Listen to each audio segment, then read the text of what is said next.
नमस्कार किसान भाइयों, स्वागत है आज की एक और नई वीडियो में। वीडियो पसंद आए तो एक लाइक ज़रूर कर देना और चैनल पर अगर आप नए हो तो सब्सक्राइब जरूर कर लेना। हाँ किसान भाइयों, आज की इस वीडियो में हम आपको बताएंगे खीरे की फसल से ज़्यादा उत्पादन कैसे निकालें और हमें कौन सी दवा स्प्रे करनी चाहिए, कौन से फर्टिलाइज़र इस्तेमाल करने चाहिए जिससे हमारा ज़्यादा से ज़्यादा उत्पादन निकले, और हमें कौन सी वैरायटी लगानी चाहिए जो हमें ज़्यादा से ज़्यादा उत्पादन निकले और कम वायरस लगे और ज़्यादा लंबे समय तक हमें उत्पादन दे सके और इसकी फसल की जो है क्वालिटी भी काफ़ी शानदार रही, फलों की चमक भी काफ़ी शानदार रहे और जो फसल हमारी हरी भरी बनी रहे एंडिंग टाइम पे जब तक हमें इससे उत्पादन निकले। तो कई बार समस्या क्या आती है, कई किसान भाइयों की फसल जल्दी पीली पड़ जाती है, फल टेढ़े मेढ़े होते, फलों की साइज़ नहीं बढ़ती, फल की चमक भी नहीं रहती और जो है ज़्यादा से ज़्यादा फल फूल झड़ने की समस्या आती है। तो ये दिक्कतें आमतौर पर सभी किसान भाइयों को देखने को मिलती है। बस इनका सल्यूशन है कि अगर आप परफेक्ट टाइम पर जो है इस पर मैनेजमेंट अच्छी तरीके से देखभाल करते हो और ध्यान देते हो और जो पौधे को फर्टिलाइज़र पोषक तत्वों की ज़रूरत पड़ती है वो आप उसे सही टाइमिंग पर दे देते हो तो वो काफ़ी शानदार तरीके से उसका रिजल्ट भी मिलता है और आपके उत्पादन को बढ़वार भी देखने को मिलती है। तो कई बार किसान भाई करते क्या हैं, सोचते हैं कि हम अगर अब वैरायटी वही लगा लेंगे जो हर ज़्यादा किसान लगा रहे हैं, जैसे कि बीएनआर क्रैश का हमारे यहाँ भी टॉप वैरायटी है जो ज़्यादा से ज़्यादा उत्पादन देती है। और कई बार लोग सोचते हैं कि हम भी अगर इस वैरायटी का चयन करेंगे, इस वैरायटी को लगाएंगे तो हमारा भी उत्पादन वैसे का वैसा ही निकलेगा जैसे लोग निकाल रहे हैं। तो ऐसा बिल्कुल भी नहीं है। इस भ्रम में मत रहना कि अगर आप उस वैरायटी को लगाने से उत्पादन निकलता है, तो ऐसा बिल्कुल भी नहीं है। निकलता है, लेकिन अगर आप उस तरीके की मेहनत करोगे, उस तरीके का मैनेजमेंट बनाओगे और उस तरीके से अगर आप ध्यान रखोगे फसल का और फसल को ज़्यादा लंबे समय तक ले जाओगे तो आप मुमकिन है कि अगर आप अच्छी तरीके से मैनेजमेंट भी बनाते हो फिर भी आपका अच्छा तरीके से उत्पादन निकल पाएगा। क्योंकि अगर आप इसमें अगर सही टाइमिंग पे दवा का स्प्रे नहीं लोगे, सही टाइम पे फर्टिलाइज़र नहीं डालोगे तो आपके फल फूल झड़कर ख़राब हो जाएंगे और फसल आपकी लंबे समय तक नहीं चल पाएगी। क्योंकि कई बार होता क्या है, बहुत ज़्यादा किसान परेशान रहते हैं, उन्हें तरह तरह की बीमारियाँ लगती हैं, तरह तरह की दवाइयों का स्प्रे लेते हैं लेकिन कुछ भी रिजल्ट नहीं मिलता। तो कई बार होता क्या है कि अगर आप वायरस कुछ और लगा होगा और दवा कुछ और दे रहे होंगे तो इसका कारण ये होता है। और दूसरा कारण ये होता है कि अगर आप सही तरीके से दवा का स्प्रे ना ले रहे हो तो भी उसका रिजल्ट नहीं मिलता। अगर आप उसे सही टाइमिंग पर दवा का स्प्रे ना कर रहे हो तो भी उसका रिजल्ट नहीं मिलता। कई बार होता क्या है, अगर ज़्यादा वायरस फैल जाता है और ज़्यादा रस चूसक कीटों का अटैक हो जाता है तो वहाँ पर संभावना कम रहती है कंट्रोल होने की। 80-85% तक फसल ख़राब हो चुकी हो तो आप स्प्रे करना बंद कर दें, क्योंकि इसके बाद आपकी फसल का स्प्रे करना बहुत कठिन काम है, क्योंकि उसके बाद आपका रिकवर नहीं होगा। वो वहाँ पर आपका खर्च होगा लेकिन उससे आपका सही नहीं होगा। तो इसलिए आपको किसान भाइयों आज की इस वीडियो में बहुत बेहतर जानकारी मिलेगी कैसे आपको फर्टिलाइज़र चलाने जिससे आपका उत्पादन ज़्यादा निकले, चमक ज़्यादा रहे फल की और आपको फलों की साइज़ एक समान रहे, फलों की साइज़ लंबे रहे।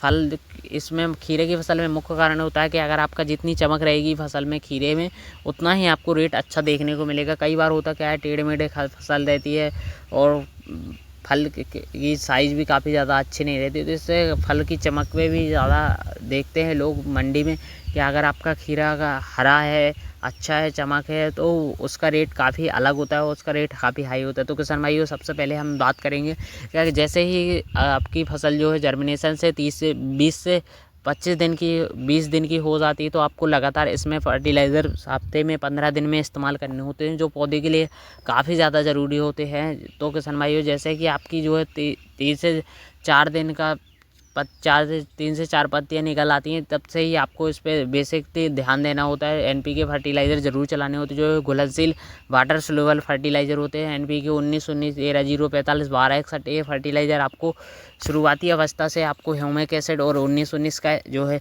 ड्रेंचिंग लेना होता है और कार्बन डाइऑक्साइड के जो फंगीसाइड का आप स्प्रे ले सकते हो।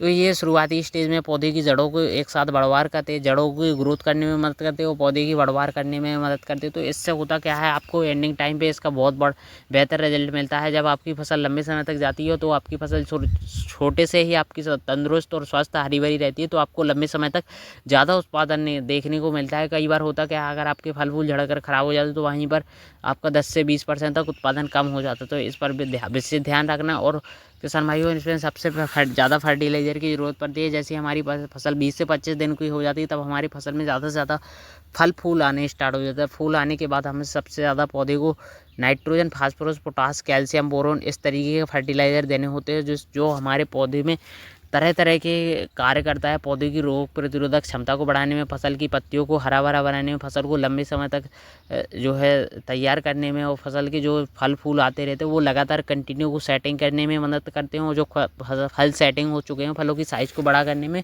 और फलों की क्वालिटी को, चमक को काफ़ी बेहतर करने में मदद करते हैं। तो ये काम बहुत बेहतर है, ज़रूरी है, और इस पर अगर आप काम अच्छी तरीके से करोगे तो आपको इसका रिजल्ट भी काफ़ी शानदार मिलेगा, क्योंकि इसी फर्टिलाइज़र के ज़रिए ही आप जो है अपना उत्पादन बढ़ा सकते हो। और कई बार होता क्या है, फल फूल झड़ने की समस्या आती है तो ये वायरस के कारण होते हैं, जैसे डाउनी मिल्ड्यू और फफूंद जनित रोग ये लग जाते हैं, तो इसके कारण फल फूल झड़ने की और सड़ने की समस्या आती है। तो इसका लिए आप फंगीसाइड का स्प्रे ले सकते हो। और रस चूसक के लिए आपको इंसेक्टिसाइड का स्प्रे लेना है, जो सफ़ेद मक्खी, वाइट फ्लाई हो गया, और थ्रिप्स माइट, ये मकड़ी, ये समस्या हो गई, और सुंडी की समस्या है। इसके लिए आपको इंसेक्टिसाइड का स्प्रे लेना है, जो आपको बहुत बेहतर तरीके से इसका रिजल्ट मिलेगा। तो सन भाई, इसके लिए आप सिजेंटा का अली का आता है, उसका अगर आप स्प्रे लेते हो तो आपको इसका सफ़ेद मक्खी भी कंट्रोल हो जाएगा, और सुंडी का अटैक है वो भी कंट्रोल हो जाएगा। बहुत बेहतर है सिजेंटा का अली का, क्योंकि इसमें थाइमोथोक्सम लेप्टासाइडोथिन जो तरह तरीके की सफ़ेद मक्खी, रस चूसक कीटों के ऊपर भी कंट्रोल विशेष काम करता है। और फंगीसाइड में आप ले सकते हो, अगर ज़्यादा डाउनी मिल्ड्यू, ज़्यादा वायरस लगा हुआ है, तो इसके लिए आप ज़्यादा जैम्प्रो ले सकते हो। BSF का जैम्प्रो आता है, वो डाउनी मिल्ड्यू पर विशेष कंट्रोल अच्छी तरीके से करता है। अगर बरसात में कर रहे हो तो लिक्विड में इस्तेमाल करो, लिक्विड में ज़्यादा काम करता है। जैसे कि अगर आप फंगीसाइड का स्प्रे करो तो जैसे अल्ट्राकोल आता है, बायर का अल्ट्राकोल स्प्रे कर सकते हो। तो इससे रेडोमिल गोल्ड, ये आपको जो है, जैसे कि जब धूप निकल रही हो, मौसम खुला हो, तो इसका रिजल्ट तब हमें बेहतर मिलता हो। और जब बरसात हो रही तो हमें लिक्विड में इस्तेमाल करना चाहिए, लिक्विड में बहुत बेहतर काम करता है।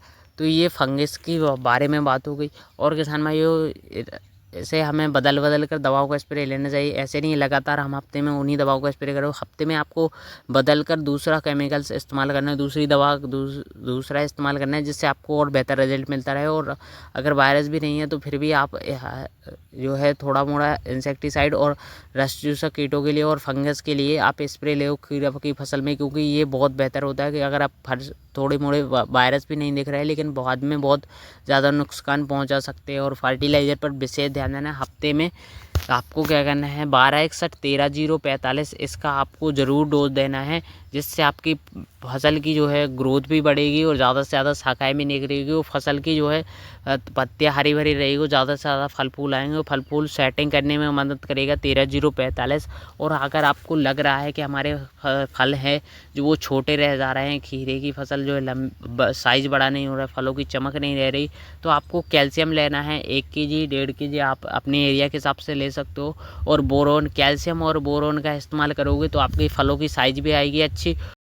और किसान भाइयों, सबसे मुख्य बात ये है कि अगर हम सोचते हैं कि अगर हमारी फसल पीली पड़ रही है तो हम ज़्यादा से ज़्यादा इसमें यूरिया का इस्तेमाल करें, तब हमारी फसल हरी बन जाएगी।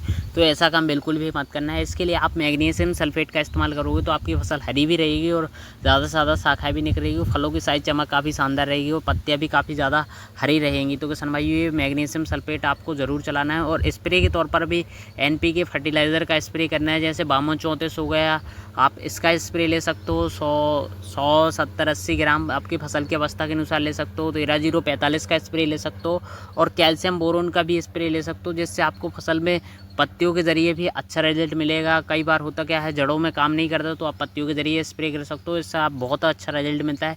52-34, 00-50, 13-0-45, 12-61, ये तरह तरह के NPK फर्टिलाइज़र आते हैं। इसके लिए हम अलग से सीरीज़ यूट्यूब पर लॉन्च कर रहे हैं। तो किसान भाई, इसमें लगातार आपको हफ्ते वाइज एक NPK फर्टिलाइज़र के बारे में वीडियो मिलेगा। तो वीडियो पसंद हो तो लाइक